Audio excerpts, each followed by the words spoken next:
Once upon a time there was a sweet little girl living with her beloved mother in a village by the woods. She always wore a darling red hood which her dear grandmother had gifted her. This is why she was called Little Red Riding Hood. However, they had not visited Grandma in a while, and when Little Red Riding Hood asked about her, her mother always tried to change the subject. One day, Little Red Riding Hood's mother had become very ill. Little Red Riding Hood, being the sweet child she was bringing her mother a glass of water when she noticed 3 letters on the table next to a basket full of cakes and wine. She eyed each of them and noticed that they had been addressed specifically to her. Oh, my sweet granddaughter, I've become so weak that I can barely even lift food to my lips. Do be a dear and bring me some food, young one, for I miss you. Love, Grandma. Read one of the letters. Little Red Riding Hood noticed that all the letters basically said the same thing, only they had different dates. She knew her mom had planned to deliver the basket herself. However, she figured it would be nice to deliver the food for her ill mother. After she quickly gave her mom the water, she grabbed the basket and headed out of the door towards the woods. Deep in the forest, there was a big gruff wolf who was passing by an old woman's house beneath the oak trees to search for scraps by the window. His stomach rumbled violently, for he had not eaten in days. Suddenly, he heard a piercing screech coming from the inside of the house. That was odd. Usually the woman was very quiet. This concerned the wolf, so he decided to listen in just in case she was in danger. He heard the old woman say, Ungrateful daughter, taking away kin from her dear old mother. Let's see how she likes it. The sound of laughter and the sharpening of a knife could be heard through the thin walls of the house. The wolf was horrified. He quickly left the area in fear she would harm him.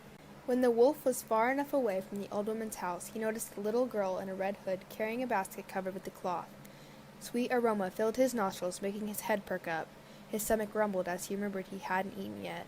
He decided to approach the girl, hoping that she would share what was in her basket. Good day, little girl, he said. Thank you, Wolf, answered she. Please, call me Little Red Riding Hood. That's what everyone else calls me. Where are you going very early, Little Red Riding Hood? To my grandmother's. What are you carrying in basket? Cakes and wine. My grandmother is very weak, so she sent us a letter asking me to deliver her food since she cannot get on her own, so they will do her good and strengthen her. After hearing that, the wolf felt guilty for desiring the food since it was for her dear grandmother. Where lives grandmother, Little Red Riding Hood? Asked the wolf. Oh, a quarter of an hour's walk about that way, the girl said, pointing past him. In the same direction you came from. Her house stands beneath 3 oak trees.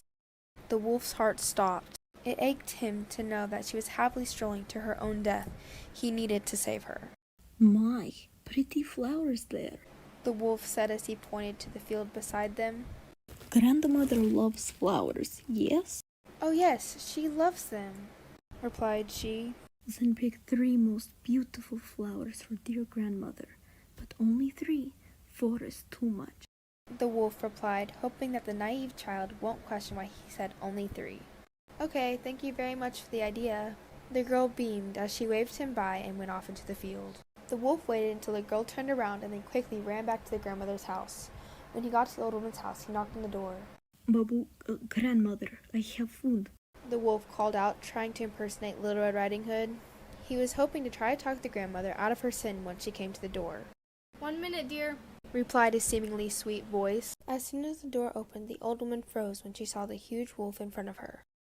Wolf! She screamed as she ran into the kitchen. Wait, I want to talk, please. The wolf started but was cut off by the grandmother coming at him with a butcher's knife. Die, beast! By instinct, the wolf pounced on the grandmother. However, due to his size, he shattered both of her ribs, puncturing both of her lungs. His heart stopped when he realized what he had done. He knew Little Red Riding Hood would be coming back, and he didn't want the little girl to see her grandmother like this. His stomach rumbled for the 3rd time as he realized he hadn't eaten in a while. He decided to kill 2 birds with 1 stone. Meanwhile, Little Red Riding Hood was rushing back to her grandmother's house. She didn't mean to take such a long time picking flowers, but each time she picked a beautiful flower, she saw another one even more radiant than the last one.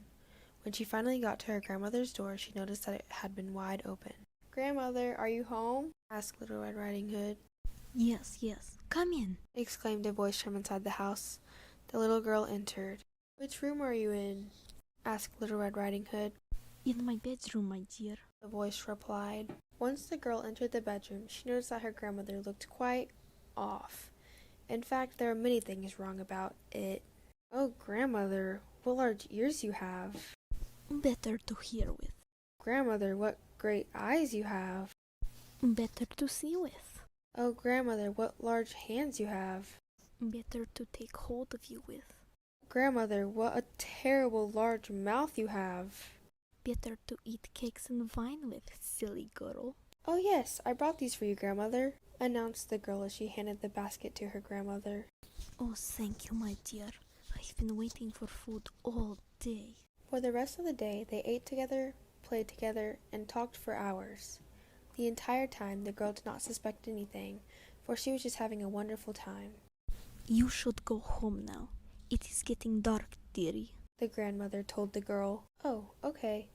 Thank you so much for inviting me, Grandmother. I missed you so much, the girl said as she tightly hugged her grandmother before gathering her empty basket and leaving the house.